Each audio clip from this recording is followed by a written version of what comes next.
Hi everybody, I'm Sarah with the Olive Branch. Welcome. I'm going to be doing a little tutorial with you today on step number 1 with your take-home kit and step number 2, which is painting or staining the background of your board. I have all of my supplies laid out and ready to go. So the first step that you're going to do is you're going to take your piece of paper toweling that came in your kit and you're going to choose what side of your board you want to work with, and you're going to go ahead and wipe down your board really well. This is going to grab all the extra sawdust off of your board. You're going to wipe down the sides and the top.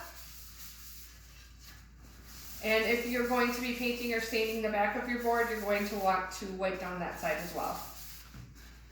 Once you have your board all wiped down, you are ready to paint or stain. There's a couple things that you want to remember when you're painting or staining. You're going to be using the foam wooden brush that was provided in your kit, and you're always going to want to paint or stain along with the grain of the wood.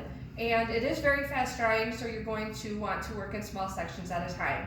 I'm going to do a demo for you on how you're going to either paint or stain your background. It's pretty much the same either way, whether you are using paint or stain. One thing that's a little bit different is if you're going to be using stain, we recommend not using more than 2 coats. If you want more of a full coverage look, then you're going to be using paint. If you like to see the wood grain through, then you would use stain, but again, no more than 2 coats. Whether you're using stain or paint, you always want to make sure that that first coat is completely dry before you throw on another coat. And you are also going to be painting or staining the sides of your board. If you are not giving this as a gift or you're just hanging it on your wall, you don't really need to do the back of your board, but you certainly can if you choose. So now that I'm ready to start staining, I'm going to take my foam brush and I'm going to dip it right in my stain. And I am going to just work along with the grain of the wood, just applying it, going from one section of my board all the way to the other side, again along with the grain of the wood. And I'm just going to do a small section right now at a time. If you like the way that the stain has been applied, you can just leave it like this. But if you want to lighten it up, you can take your rag and you can wipe that into your board, and that's going to lighten the board up and expose more of the wood grain in the background.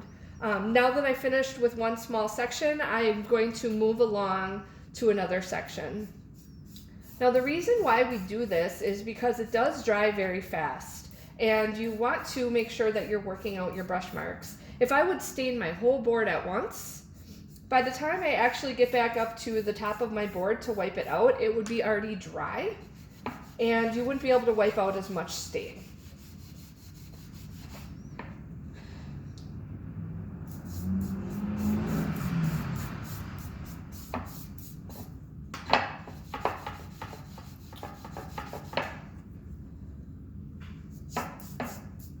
Again, I'm just working in these small sections and completely going from one side to the other. The reason why we do this is because if I stop in the middle of my board, you're going to see these brush marks dry into your board.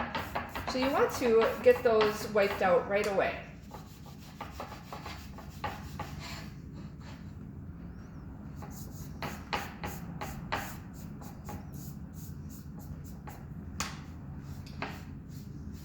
Once you have the top of your board done, you're going to want to stain the sides, but one thing that you are going to want to watch out for is the stain dripping over the edge of your board.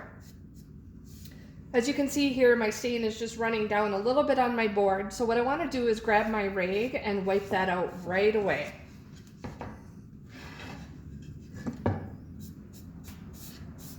All of the products that we work with are water-based, so that means it cleans up with soap and water. If you get some on your fingers, you can just wash your hands with soap and water and it comes out very nicely. You can feel free to wear gloves too if you want to protect your hands.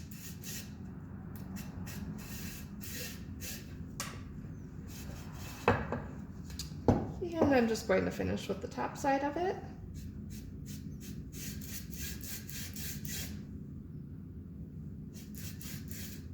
Again, if I wanted to, I could do another coat of stain, but I am going to wait about 5 to 10 minutes for this completely to dry. so that concludes our video of step 1 and 2 with the background of our board. And then what we're going to do is we're just going to let our board dry for about 10 minutes or so before we apply the stencil. And then again, there will be another tutorial for you to watch for applying the stencil. Thanks for watching, everybody.